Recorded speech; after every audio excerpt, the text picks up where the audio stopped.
Hello aspirants, today's video is on zoology subject as a optional in IFS exam।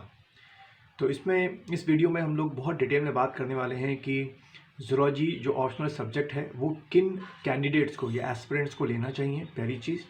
दूसरा जो second part में discuss करेंगे इसके अंदर वो ये करेंगे कि जो zoology का पेपर आता है, पेपर 1 और पेपर 2, दो आपके पेपर देने होते हैं आपको। उसमें जो क्वेश्चंस होते हैं वो कितने करने होते हैं, क्या उनके रूल्स एंड रेगुलेशंस हैं कि अगर आपको 8 क्वेश्चन वो दे रहे हैं तो उसमें से 5 करते हैं तो किस तरीके से करते हैं, वो दूसरा पार्ट हमारा होगा। और तीसरा पार्ट जो होगा हमारा वो ये होगा कि ये जो सिलेबस है टोटल उसमें कितना कवर आपको करना है, कितना लेफ्ट करना है। सारी चीज़ें नहीं करनी होती हैं, कुछ चीज़ें छोड़नी होती हैं, कुछ चीज़ें करनी मैंडेटरी है क्योंकि उनके क्वेश्चन हमेशा क्या होते हैं, रिपीट होते हैं। तो हम इस तरीके से करेंगे। तो सबसे पहले जो पहला पार्ट है मैं इस वीडियो का, उसमें ये डिस्कस करना चाहूँगा आपसे कि किन कैंडिडेट्स को ज़ूलॉजी जो है एज अ ऑप्शनल सब्जेक्ट अपने आईएफएस के एग्ज़ाम में रखना चाहिए। तो सबसे पहले जो प्रायोरिटी कैंडिडेट्स हैं जिन्होंने बीएससी ज़ूलॉजी से कर रखी है वो तो 110% अपने ऑप्शनल के तौर पे ज़ूलॉजी को रखें अपने आईएफएस के एग्ज़ाम में, क्योंकि 3 साल उन्होंने ज़ूलॉजी पढ़ा होता है। पहले साल में कुछ कॉडेटा या नॉन कॉडेटा पढ़ रहे हैं, जेनेटिक्स पढ़ रहे हैं, दूसरे साल में तीसरे करते हैं एम्ब्रियोलॉजी। तो हर ईयर में या हर सेमेस्टर में लगभग आप जो ज़ूलॉजी का सिलेबस है आईएफएस का वो कवर अप कर चुके होते हैं। अब अगर मैं दूसरी स्टूडेंट्स की बात करूं जो पूरी तरीके से ज़ूलॉजी को ना पढ़ के किसी सेमेस्टर में पढ़ते हैं तो उनके लिए थोड़ा सा टफ पड़ जाता है। आपको ऐसा नहीं कि कर नहीं सकते हैं, इनिशियली आपको भी स्टार्टिंग से पढ़ना पड़ेगा, बेस से पढ़ना पड़ेगा, तो उसके लिए लगभग आपको 8-9 महीने चाहिए तैयारी करने के लिए। लेकिन अगर आप बीएससी ज़ूलॉजी हैं तो लगभग 5-6 महीने में आपका सारा सिलेबस एक बार कवर अप हो जाता है। ठीक है, तो ये था हमारा पहला पार्ट कि किन को ज़ूलॉजी लेनी चाहिए। तो बेस्ट वही होंगे जिन्होंने बीएससी ज़ूलॉजी रखी थी और 3 साल ज़ूलॉजी पढ़ा है। ठीक है, क्योंकि जो आपके कॉलेज की पढ़ाई है लगभग 95% बीएससी लेवल का ही सिलेबस आपके आईएफएस के एग्ज़ाम में आता है, ये आप समझ लें। ऐसा नहीं कि कुछ बहुत ज़्यादा हाई फाई एमएससी लेवल के ज़ूलॉजी का क्वेश्चन पूछ लेते हैं। 95% जो क्वेश्चंस आते हैं आईएफएस के एग्ज़ाम में वो आपके बीएससी जो आपने ज़ूलॉजी पढ़ी थी वहीं से आते हैं, ये आपको बात समझनी है। तो ये हो गया हमारा पहला पार्ट। अब दूसरा पार्ट समझते हैं कि ज़ूलॉजी जो है उसमें जो टोटल नंबर ऑफ़ क्वेश्चंस आते हैं पेपर में, जैसे ज़ूलॉजी के 2 पेपर होंगे, पेपर 1 और पेपर 2। पेपर 1 में 8 क्वेश्चंस आएंगे, पेपर 2 में भी 8 क्वेश्चंस होंगे, और इन 8 क्वेश्चंस में आउट ऑफ दिस 8 क्वेश्चंस जो हैं आपको 5 क्वेश्चंस करने होंगे। तो ये जो स्ट्रैटेजी है कैसे करने हैं इसको समझने के लिए हम लोग अब चलते हैं पावर पॉइंट में। वहाँ पर मैं आपको समझाता हूँ कि किस तरीके से उनके जो रूल्स एंड रेगुलेशंस हैं वो आपको करने हैं। तो चलिए चलते हैं पावर पॉइंट में। तो वेलकम टू पीपीटी मोड यानी कि पावर पॉइंट प्रेजेंटेशन में, जो जैसे मैंने बोला है। तो अब हम ये जो कर रहे हैं वो सेकंड पार्ट कर रहे हैं कि समझेंगे कि पेपर जो क्वेश्चन ज़ूलॉजी का आता है उसको करना कैसे है। तो देखो, जैसे स्टूडेंट्स आपको ये दिख रहा है, ये पेपर 1 का ले रखा है मैंने। पेपर 2 का भी ऐसे इंस्ट्रक्शंस होते हैं, पूरे ऐसे लिखे होते हैं इंस्ट्रक्शंस। तो अगर आप देखो ये जो पहली लाइन है इसमें क्या लिखा हुआ है कि टोटल जो आपका पेपर होगा, हम मान लेते हैं कि एक पेपर, ये ऐसे कर लेते हैं एक पेपर, इस टोटल पेपर में ये पेपर आपका ये 200 मार्क्स का होगा। ठीक है, पहली चीज। दूसरा, इस पेपर में टोटल 8 क्वेश्चन आएंगे। अगर आप इधर देखें तो टोटल आपके 8 क्वेश्चंस लिखे हैं उन्होंने, 8 क्वेश्चंस आएंगे, और 8 में से आपको सिर्फ 5 क्वेश्चंस करने हैं। ठीक है, जिसमें मैंने पहले बताया था। और ये पांचों क्वेश्चन जो है वो 200 मार्क्स को रिप्रेजेंट करते हैं। तो इसका मतलब ये हुआ कि जो एक क्वेश्चन होगा वो आपके 40 मार्क्स का एक क्वेश्चन होगा। ठीक है, इतनी बात आपको समझ में आ गई कि एक क्वेश्चन क्या होगा, 40 मार्क्स का होगा। दूसरी चीज जो यहाँ पे इंस्ट्रक्शन पूरी तरीके से नहीं लिखी हुई है वो ये है कि आपका जो ये पेपर होगा वो 2 सेक्शन में डिवाइड है। सबसे पहला सेक्शन है आपका ए और दूसरा आपका सेक्शन है बी। ठीक है, 200 मार्क्स का आपका ये पेपर हो गया, और सेक्शन ए है और सेक्शन बी है। सेक्शन ए में इस तरीके से आपके क्वेश्चन लिखे होंगे 1, 2, 3, 4, और सेक्शन बी में 5, 6, 7, 8। ठीक है, गॉट इट। तो अगर आप फिर से दोबारा इंस्ट्रक्शन की तरफ देखें तो उसमें बोला गया है कि क्वेश्चन नंबर 1 और 5 मैंडेटरी है, यानी कि ये जो 1 है ये तो इसका कोई अल्टरनेटिव नहीं है, या तो आपको नहीं आता है तो अलग बात है, लेकिन यही करना है आपको, 1 करना है मैंडेटरी है और 5 आपका मैंडेटरी है, ठीक है। उसके बाद देखो क्या लिखा हुआ है कि out of the remaining 6 questions 3 are to be attempted selecting at least one question from each of the two section A and B। अब देखो ये जो लैंग्वेज है इसको किनारे रखते हैं और आपको मैं समझाता हूँ कि क्या है। ये एक क्वेश्चन नंबर 1 और 5 तो मैंडेटरी हो गया, ये हमने कर लिया, ठीक है। अब बचे हमारे 3 क्वेश्चन। इस इंस्ट्रक्शन के अकॉर्डिंग ये कहते हैं सॉरी, या तो आप 3:2 का रेशो बनाओ, यानी कि 3 क्वेश्चन करो सेक्शन ए से, 3 के बाद बाकी का आप ये चौथा क्वेश्चन नहीं कर सकते, वो अलाउड नहीं है, ठीक। और उसके बाद बाकी के जो 2 क्वेश्चन है, क्वेश्चन नंबर 5 और ये 6, 7, 8 में से कोई एक क्वेश्चन, तो या तो 3 क्वेश्चन ऊपर से सेक्शन ए से करोगे और 2 क्वेश्चन सेक्शन बी से करोगे, और या आप ठीक इसका उल्टा कर सकते हैं, यानी कि 2 क्वेश्चन आपने किए कहाँ से, सेक्शन ए से, यानी कि क्वेश्चन नंबर 1 मैंडेटरी है, उसके बाद 2, 3, 4 में 2, 3, 4 में से कोई एक क्वेश्चन आपको चूज करना है, और उसके बाद सेक्शन बी से 5th मैंडेटरी है, और उसके बाद कोई 3 क्वेश्चन जो है, 2 क्वेश्चन जो है आपको करने हैं, 6, 7, 8 में 6, 7 कर लो या 7, 8 कर लो या 6, 8 कर लो, ऐसे करके, ठीक है। तो ये आपको याद रखना है, 3:2 का रेशो, सेक्शन ए से 3 क्वेश्चन, सेक्शन बी से 2 क्वेश्चन, या सेक्शन ए से 2 क्वेश्चन और सेक्शन बी से 3 क्वेश्चन। इतना सबको समझ में आ गया होगा, ठीक है। तो ये है आपका जो सेकंड पार्ट में आपको बताना चाह रहा था कि 8 क्वेश्चन आते हैं, तो लगता है अच्छा 8 में से कोई भी 5 कर लो, ऐसा नहीं है। उन्होंने बड़ा साफ गाइडेंस रखा है कि क्वेश्चन नंबर 1 और 5 मैंडेटरी है, बाकी 3:2 का रेशो होगा, 3 क्वेश्चन आपके यहाँ सेक्शन ए से और 2 क्वेश्चन या तो यहाँ से या 2 यहाँ से या से। अच्छा, अब मेरी जो रिकमेंडेशन है, और अभी हम लोग डिस्कस करेंगे जो सिलेबस है आपके पेपर 1 का, पेपर 2 का, उसके अकॉर्डिंग आपको कौन सा स्ट्रेटजी अपनानी चाहिए। तो मेरा मानना यह है कि सेक्शन ए से आप 3 क्वेश्चन करिए, ठीक है, और सेक्शन बी से 2 क्वेश्चन करिए, ठीक है। ये वाला जो फॉर्मेट है, 2 क्वेश्चन सेक्शन ए से और 3 क्वेश्चन सेक्शन बी से, ये वाला थोड़ा सा प्रैक्टिकली फिजिबली नहीं हो पाता, क्योंकि जो सेक्शन बी के टॉपिक्स हैं बहुत टफ है, अभी डिस्कस करेंगे आगे, लेकिन जिनके अच्छे हैं, जिनको अच्छे वो टॉपिक्स लगते हैं, तो आप उल्टा भी कर सकते हैं। तो चलिए, अब ये वाला पार्ट हमारा खत्म हुआ, अब हम आते हैं थर्ड पार्ट में, यानी कि सिलेबस में। उसी में ये जो सेक्शन वाला चक्कर है वो आपको मैं समझाऊंगा, ठीक है। चलिए, तो पेपर 1 का सबसे पहले हम लोग सिलेबस लेते हैं, और साथ में मैं आपको बुक्स भी बताता जाऊंगा। ये बुक्स जो है इनके लिए आप परचेज कर सकते हैं, बहुत अच्छी बुक्स हैं, और ये आपकी जो बुक्स हैं ये सारी की सारी आपकी बीएससी स्टैंडर्ड की हैं, ठीक है। ये पूरी बुक जो है, जैसे आप ये देख रहे हैं, बुक का नाम इनवर्टिब्रेट बाय RL कोटपाल, ये बीएससी फर्स्ट ईयर से लेकर सेकंड ईयर से लेकर थर्ड ईयर तक में आपके काम आती है, ठीक है। तो ये वाली जो बुक्स हैं वो आप ले सकते हो, ठीक। तो अब बात करते हैं कि ये जो आपका सिलेबस है जूलॉजी का, उसमें पेपर 1 मैंने बोला, और अभी मैंने बताया था कि इसमें 2 सेक्शंस हैं, पहला है सेक्शन ए और दूसरा सेक्शन बी। और मैंने आपको क्या बोला था कि आप 3:2 का रेशो लेके चलेंगे, यानी कि 3 क्वेश्चन करेंगे सेक्शन ए से और 2 क्वेश्चन करेंगे सेक्शन बी से। अब ऐसा क्यों करेंगे उसको हम डिस्कस कर लेते हैं। देखिए, सेक्शन ए का सिलेबस क्या है। सेक्शन ए में जो पहला ही क्वेश्चन है वो है नॉन कॉर्डेटा और कॉर्डेटा, ठीक है। ये आप लोग पढ़ चुके होंगे अपने बीएससी में, और जिन्होंने नहीं पढ़ा है, जैसे बीटेक वाले हैं या आप में से कोई भी बीएससी एग्रीकल्चर सोच रहे हैं अगर जूलॉजी लेने का, तो ये चीज़ है। तो नॉन कॉर्डेटा के लिए जो सबसे अच्छी किताब है वो ये आप सामने देख रहे हैं, इनवर्टिब्रेट बाय RL कोटपाल। ये क्या कहते हैं, सारे के सारे जो आपके ये टॉपिक्स हैं, जैसे कि प्रोटोजोआ हो गया, पॉरीफेरा हो गया, सिलेंट्रिएटा, प्लेटेमेंथिस, एनिडा हो गया, ठीक है, आर्थ्रोपोडा हो गया, मोलस्का होगा, इकाइनोडर्मेटा होता है, प्रोटोकॉर्डेटा हो गया, ठीक। ये लगभग आपको सारे टॉपिक्स वहाँ पे मिल जाएंगे, किसमें, ये आपके इनवर्टिब्रेट की बुक में।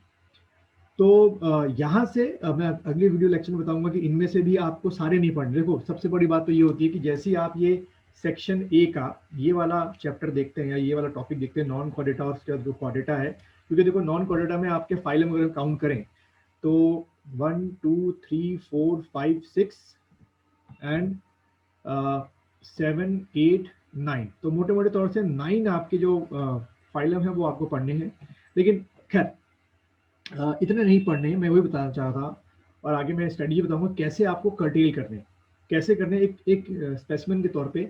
जैसे अगर इस साल प्रोटोजोआ से एक क्वेश्चन आ गया रिप्रोडक्शन पर, तो आने वाले 2-3 सालों तक क्वेश्चन नहीं आएगा, ठीक है, पॉरीफेरा से आ गया, 2-3 सालों तक नहीं आएगा। तो हम ये 2 चैप्टर्स, अगर आप 2021 में अपीयर होने जा रहे हैं या 2022 में अपीयर होने जा रहे हैं, तो ये 2 चैप्टर्स हम लोग नहीं करेंगे। तो ये देखो अपने आप ही कट हो गई। अगर आप पिछले 10 साल का पेपर उठा के देखोगे तो आपको समझ में आएगा कि जो टॉपिक्स आ चुके होते हैं वो एग्जाम में, वो 2-3 सालों तक नहीं आते। तो हम उनको छोड़ के बाकी के जो टॉपिक्स आने की पॉसिबिलिटी है उनको ज़्यादा पढ़ते हैं। तो खैर, फिर आपका अगर आप देखें वर्टिब्रेट जो है, जैसे ये आपका देख रहे हैं यहाँ पर कॉर्डेटा, तो वर्टिब्रेट जो है वो यहाँ से है, पाइसी से शुरू है, फिश, एम्फीबिया, रेप्टाइल हो गया, ठीक है, मैमेलिया हो गया, एविस हो गया। तो ये चीज़ आप पढ़ सकते हैं, और कंपैरेटिव जो एनाटॉमी है वो चीज़।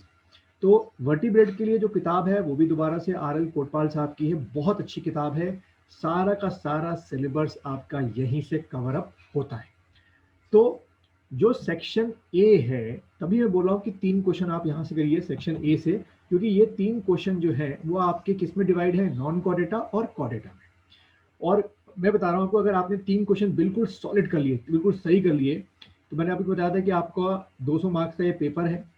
3 क्वेश्चन का मतलब ये हो गया कि आपका 120 मार्क्स तो आप यहीं अटेंड करके आ गए, ठीक है। 120 मार्क्स बहुत होते हैं, अगर 120 से बिल्कुल सही भी करके आओगे तो लगभग काट पीट के आपको 90 प्लस में तो नंबर दे ही देगा। 90 प्लस का मतलब ये कि पेपर क्वालिफाई तो हुआ ही हुआ, अच्छे खासा मेरिट में भी आ जाओगे।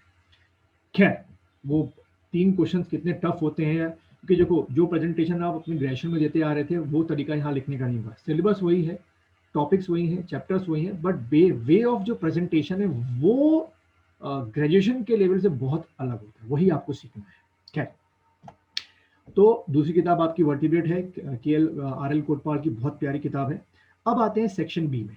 तो सेक्शन बी का सिलेबस क्या है पेपर 1 का? सबसे पहला आपका सेक्शन बी में इकोलॉजी है। तो मैंने बोला कि यहाँ से आप सेक्शन बी से कितने क्वेश्चन करेंगे, 2 क्वेश्चन करेंगे, ठीक है। तो इकोलॉजी हो गया, उसके लिए बहुत अच्छी किताब है पी.डी. शर्मा इकोलॉजी। ये मिक्स मत लेना, ये एनवायरमेंट वाली मत लेना, मिक्स में देगा तो मना कर देना। खाली इकोलॉजी की पी.डी. शर्मा की किताब आती है, वो आप परचेज करेंगे। देन उसके बाद इथोलॉजी, जिसको आप लोग एनिमल बिहेवियर कहते हैं, उसके लिए आपकी एस चांद पब्लिकेशन की डॉक्टर वी.के. अग्रवाल की किताब है। सारा कोर्स सिलेबस इसमें कवर अप होता है। देन इकोनॉमिक जूलॉजी के लिए आपकी ये शुक्ला और उपाध्याय की किताब है, ठीक है, बहुत प्यारी किताब है। तो ये 3 किताबों से आपका सेक्शन बी कंप्लीट हो रहा है, और सेक्शन ए के लिए आपने 2 किताबें परचेज करनी है, ठीक। यानी कि अगर आप पेपर 1 की बात करें तो टोटल आपका जो 5 बुक्स हैं वो उसमें आपका काम चल सकता है, बहुत आराम से चल सकता है, ठीक है। पहले इसकी स्टडी करें, हायर स्टडीज की मैं बात नहीं कर रहा हूँ अभी, वो बहुत रेयर होता है। कई कोचिंग इंस्टीट्यूट जानबूझ के आपको ऐसी हाई फाई किताबों के नाम बताते हैं जिनसे चैप्टर से आता भी नहीं कभी एग्जाम में, क्योंकि सारा कुछ यहीं से कवर अप होता है। यूपीएससी का इंटेंशन ये थोड़ी है कि आपको कर्टेल करना जानबूझ के कि भाई जो बहुत महंगी किताबें या फॉरेन राइटर किताबें खरीद सकते हैं उन्हीं को हम एग्जाम में ऐसा क्वेश्चन देंगे को हल कर लेंगे, फिर तो भाई मिडिल क्लास का बच्चा तो कभी एग्जाम को क्वालिफाई नहीं कर सकता, ठीक। तो ऐसा यूपीएससी कभी नहीं चाहता है, पहली बात ये दिमाग में बात मान लो। कई दिल्ली के कोचिंग इंस्टीट्यूट्स इन चीज़ों को बहुत हाई फाई बना के प्रेजेंट करते हैं। क्या है, तो सेक्शन बी की हम बात करें तो 3 किताबें सेक्शन बी में मैंने आपको बता दी। पहला आपका ये बताई मैंने, पी.डी. शर्मा की ecology, animal behaviour by Agarwal, और इकोनॉमिक जूलॉजी। अब रही बात ये बायोस्टैट और ये इंस्ट्रूमेंटल मेथड की, इनमें rarest of the rare case में ये आपके बहुत लिमिटेड क्वेश्चंस आते हैं, जैसे चेक स्क्वायर, ये स्क्वायर ये पूछ लेंगे आपका, सेंट्रल टेंडेंसी पूछ लेंगे आपका, ठीक है, मुलर वाला पूछ लेंगे। तो ये 1-2 क्वेश्चन है, इनको आप छोड़ भी सकते हैं या अटेंड ही मत करो। कैसे, मैंने अभी आपको बताया था कि सेक्शन बी में आपका 5, 6, 7, 8, तो 8 क्वेश्चन आपका इन 2 चैप्टर से आकर बनता है, किससे, बायोस्टैट से और इंस्ट्रूमेंटल मेथड। तो 8 क्वेश्चन करो ही मत। जब आपने तय कर लिया कि सेक्शन बी से आपको सिर्फ 2 क्वेश्चन करने हैं, तो पहला क्वेश्चन कर लिया, और 6 और 7 से कर लिया 1 क्वेश्चन। और 6 और 7 कहाँ से आएगा, 6 और 7 से क्वेश्चन बनते हैं इकोलॉजी से या इथोलॉजी से या इकोनॉमिक जूलॉजी से। Got it. चलिए अब बात करते हैं पेपर 2 की। इसमें वही रूल होगा, हम लोग क्या फॉलो करेंगे, यहाँ पर या तो आप 3:2 का रेशो लेंगे, यानी 3 क्वेश्चन सेक्शन ए से करेंगे और 2 क्वेश्चन सेक्शन बी से करेंगे, या 2:3 का रेशो लेंगे, 2 क्वेश्चन करेंगे सेक्शन ए से, 3 क्वेश्चन करेंगे सेक्शन बी से। या आपके ऊपर मैंने छोड़ दिया है, क्योंकि ये सेक्शन पेपर 2 जो है वो बहुत ज़्यादा टेक्निकल है। तो सबसे पहला सेल बायोलॉजी के लिए दोबारा पी.के. गुप्ता की किताब, सेल बायोलॉजी के लिए बहुत अच्छी किताब है, सारा सिलेबस इसमें कवर अप होता है। देन जेनेटिक्स के लिए अगर हम बात करें तो जेनेटिक्स के लिए दोबारा से पी.के. गुप्ता की किताब, और ये जो पहला चैप्टर देख रहे हो आप, सेल बायोलॉजी हो गया, दूसरा जेनेटिक्स, पी.के. गुप्ता की किताब बता दी। थर्ड है इवोल्यूशन, उसके लिए आप ये लेंगे बीर बायोलॉजी की किताब, बहुत सारा कोर्स कंप्लीट होता है। देन आपका सिस्टमैटिक और बायो और सिस्टमैटिक छोड़ देना, उसमें इतना क्वेश्चन नहीं है। तो सेक्शन ए के लिए आपकी 2 किताबों से काम आपका 3 किताबों से आपका काम चल जाएगा। वो 3 किताबें कौन है, तो ये किसके लिए हो गई, सेक्शन ए के लिए, ठीक है। अच्छा, अब आते हैं सेक्शन बी में, पेपर 2 के सेक्शन बी में। तो पेपर 2 का जो सेक्शन बी है वो पहले ही आपका जो है टॉपिक है बायोकेमिस्ट्री, बहुत टफ टॉपिक है। तभी मैं बोल रहा हूँ कि इसमें भी आप स्ट्रेटेजी क्या रखेंगे, 3:2 की रखेंगे, यानी कि 3 क्वेश्चन कहाँ से करेंगे पेपर सेकंड में, सेक्शन ए से, और 2 क्वेश्चन कहाँ से करेंगे आप, सेक्शन बी से। तो सेक्शन बी के बायोकेमिस्ट्री के लिए आप परचेज करें fundamental of biochemistry by doctor JL Jain हो गया, संजय जैन हो गया और नितिन जैन हो गया। और उसके बाद फिजियोलॉजी और डेवलपमेंटल बायोलॉजी के लिए आप ये बुक्स परचेज करेंगे एस्ट्रान पब्लिकेशन की, पहली अग्रवाल साहब की और दूसरी वर्मा साहब की, ठीक है। तो इस तरीके से सॉरी, इस तरीके से आपका सेक्शन बी भी क्या हो गया, कंप्लीट हो जाएगा। समझ में आ रहा है आप लोगों को, ठीक है। इसका डिस्क्रिप्शन में मैंने बुक्स को दोबारा दे रखा है, या वीडियो पॉज करके भी आप ऑनलाइन परचेजिंग कर सकते हैं। तो ये आपका पैटर्न है एग्जाम का, और इस तरीके से आपको तैयारी करनी है, ठीक है। तो एक रफ में अगर फिर से बात कर लें, पेपर 1 जो है आपका, उसमें आप 3:2 का रेशियो रखेंगे, सेक्शन ए से 3 क्वेश्चन, सेक्शन बी से आपके 2 क्वेश्चन। और पेपर 2 में मैं आपके ऊपर सोच रहा हूँ कि अगर आपकी डेवलपमेंट बायोलॉजी ज़्यादा अच्छी है, यानी कि एम्ब्रियोलॉजी ज़्यादा अच्छी है, और एनिमल फिजियोलॉजी आपकी अच्छी है, जो कि कई लोगों की अच्छी होती है, तो 2:3 का रेशियो रखोगे। पेपर 2 का 2:3 का रखो, वो बहुत अच्छा पेयरिंग बनेगा 2:3 का। अब अगर हम बात करें, जो कई स्टूडेंट के दिमाग में होगी, कट ऑफ क्या जाती है, ठीक है। कट ऑफ क्या हो सकती है भाई, कि इंटरव्यू के लिए कॉल प्लस फाइनल सेक्शन होता हो। तो जैसे आपको पता है, पेपर 1 जो है 200 मार्क्स का है, और पेपर 2 भी जो है वो आपका 200 मार्क्स का है। अगर आप ओवरऑल 10 साल में देखें, जो जो न्यूज़ मिली है यूपीएससी की वेबसाइटों से और आरटीआई के थ्रू, तो ये पता चलता है कि मैं जनरल कैंडिडेट की बात कर रहा हूँ, जनरल की इसलिए बात कर रहा हूँ कि उससे नीचे SC ST OBC हैं, तो उससे नीचे ही जाएगी। अगर आपके जनरल कैंडिडेट होते हुए 200 में से अगर आप लगभग 90 प्लस मार्क्स लेके आते हो, तो डेफिनेटली आपका इंटरव्यू कॉल आ रहा है और फाइनल सिलेक्शन भी हो रहा है। और यहाँ पर पेपर 2 में अगर आप 80 प्लस भी लेके आ जाते हो, तो डेफिनेटली आपका सिलेक्शन हो रहा है। आपको लगेगा सर ये तो बहुत कम हो गया, लेस देन 50% हो गया। भाई ऐसा ही होता है, टॉपर 105 110 से ऊपर नहीं ला पाता इसमें, 90 मार्क्स यहाँ लाना बहुत बड़ी चीज़ है, ठीक है। तो उम्मीद है कि आपको ये जूलॉजी का जो मेरे पहला जो वीडियो है पर्टिकुलर जूलॉजी को लेके आपको काफ़ी समझ में आया होगा। अगर आपकी कुछ भी इंक्वायरीज हैं, तो मेरा जो ये नीचे आप नंबर देख रहे हैं 9897581299, ये मेरा व्हाट्सएप नंबर है, साथ ही साथ मेरा टेलीग्राम का भी नंबर है। आप इसमें कोई भी मैसेज भेज सकते हैं। अगर मेरे पास टाइम हुआ तो मैं उसका जवाब डेफिनेटली दूंगा। और अगर आपको IFS के प्रीलिम्स के, क्योंकि पहले हम लोग प्रीलिम्स का बैच करते हैं, अगर प्रीलिम्स के बैच ज्वाइन करते हैं जिसमें GS और CSET करेंगे हम लोग, तो आप ऑनलाइन भी ज्वाइन कर सकते हैं, और ऑफलाइन के लिए आप यहाँ देहरादून में भी आके पढ़ सकते हैं, ठीक है। तो अगला जो मैं वीडियो बनाऊंगा वो दोबारा से जूलॉजी को लेकर थोड़ा सा और इन डेप्थ बनाऊंगा, यानी कि अब की बार हम क्या करेंगे, पेपर 1 का जो नॉन कॉर्डेटा और कॉर्डेटा के क्या क्या टॉपिक्स हैं उनको डिस्कस करेंगे, पिछले साल में कैसे क्वेश्चंस आए, उनका आंसर कैसे लिखने थे, उसको लेकर डिस्कस करेंगे।